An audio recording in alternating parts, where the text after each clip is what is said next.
Découvrez un résumé de l'actualité macroéconomique de la semaine et les principaux éléments à suivre sur les marchés au cours des prochains jours avec Vincent Bois, analyste chez IG. Semaine extrêmement importante avec d'un côté une saison des résultats très fournis, notamment aux États-Unis, et également des statistiques qui ont eu un impact tout de même sur le marché, qui montrent notamment que la zone euro commence à être sous pression, et plus particulièrement l'Allemagne. Et puis au-delà des statistiques que nous allons voir, eh bien, il y a eu également les banques centrales. Nous avons eu 3 banques centrales majeures cette semaine, avec la Fed mercredi, jeudi c'était la BCE, et puis cette nuit, vendredi, eh bien, nous avons eu la BOJ qui a légèrement surpris le marché. Voilà un peu le résumé de cette semaine. Nous allons donc parler de ces statistiques économiques, notamment en zone euro en début de semaine avec les PMI manufacturiers, PMI de services, donc c'est directeurs d'achat, les demandes auprès des directeurs d'achat, qui est en général sur le début de la chaîne de production, qui a montré donc au niveau des PMI manufacturiers, qui étaient déjà sous le seuil de contraction des 50, et bien que ceux-ci sont en train de s'aggraver, que les PMI manufacturiers sont en train de réduire de plus en plus chaque semaine et chaque mois.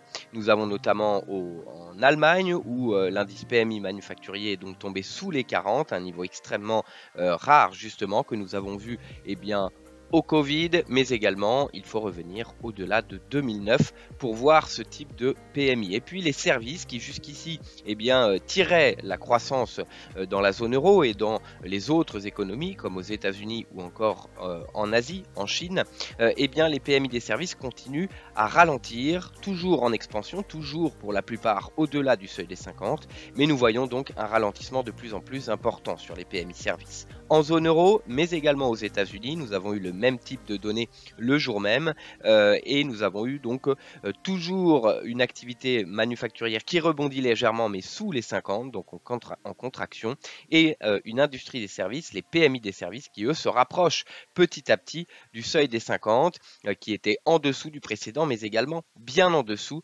de la perspective des analystes sur le marché.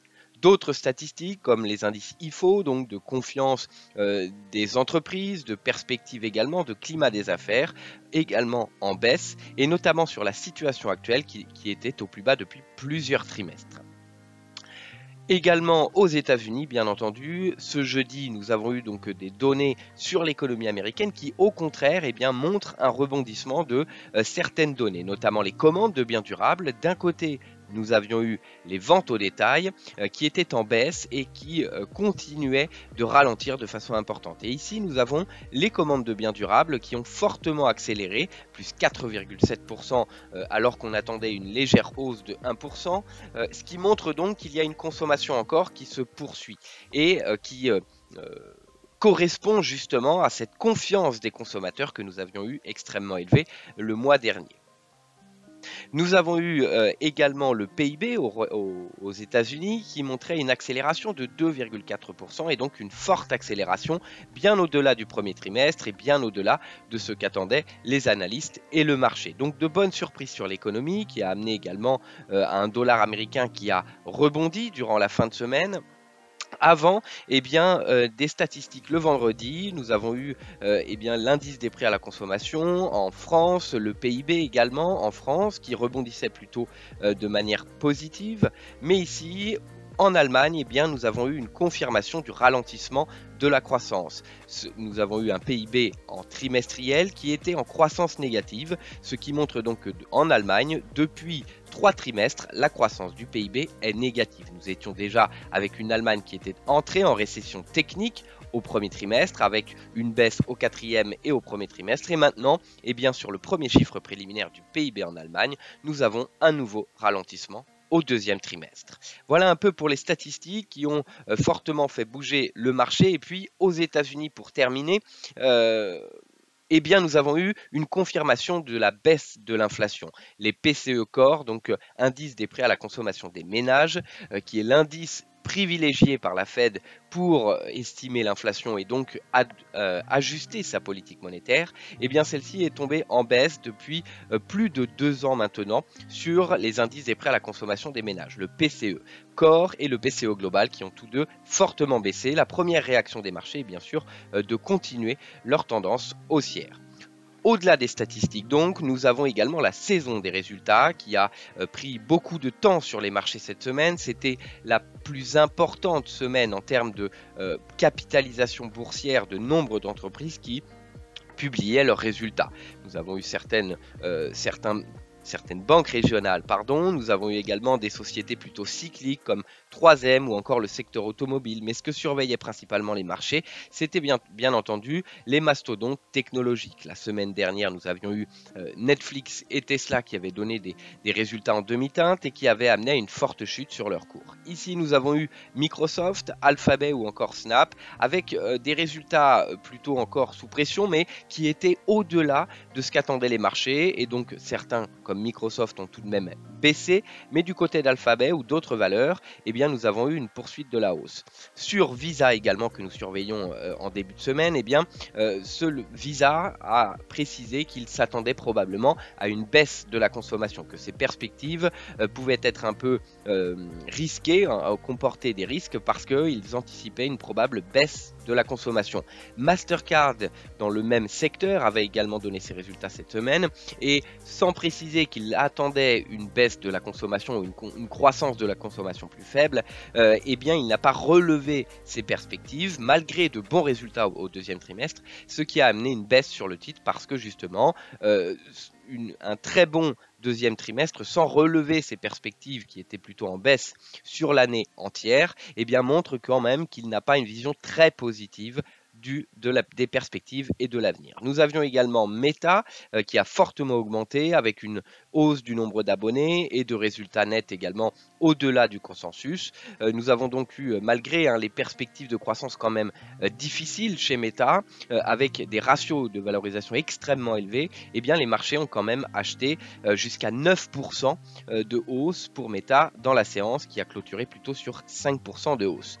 Voilà un peu ce que nous avons eu. Beaucoup d'autres entreprises au-delà de celles que j'ai citées comme Spotify, AT&T, Coca-Cola, Boeing, McDonald's, Chipotle.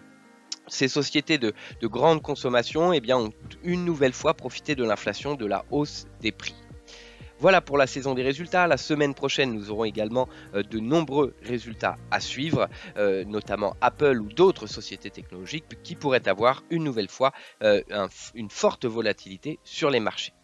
Troisième sujet important, nous avons eu 3 banques centrales cette semaine. La Fed, la Réserve fédérale américaine mercredi, la BCE, la Banque centrale européenne jeudi, et puis dans la nuit de jeudi à vendredi, la Banque du Japon qui a légèrement, comme je le disais, surpris les investisseurs. Au niveau de la Fed, une hausse de 25 points de base comme attendu, avec potentiellement une autre hausse, peut-être en septembre, tout en surveillant bien entendu les données économiques. Si les données économiques venaient à baisser, à être moins favorables, eh bien cela pourrait supprimer la perspective d'avoir une nouvelle hausse de taux au niveau de la Fed et avoir une pause un peu plus long terme.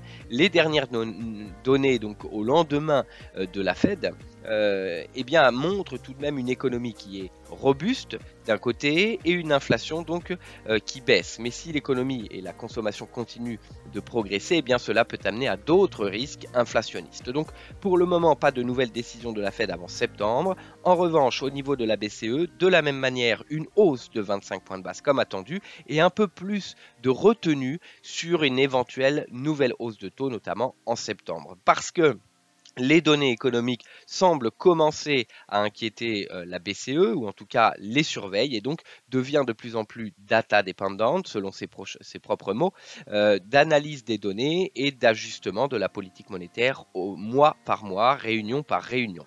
Donc ici, eh bien, comme je le disais sur l'Allemagne notamment, des PMI qui sont en forte baisse, le PIB qui décroît pour le 3e trimestre consécutif au 2e trimestre et d'autres données économiques en Allemagne mais dans d'autres pays, eh bien, pourraient pousser justement la BCE à ne pas poursuivre son resserrement de la politique monétaire.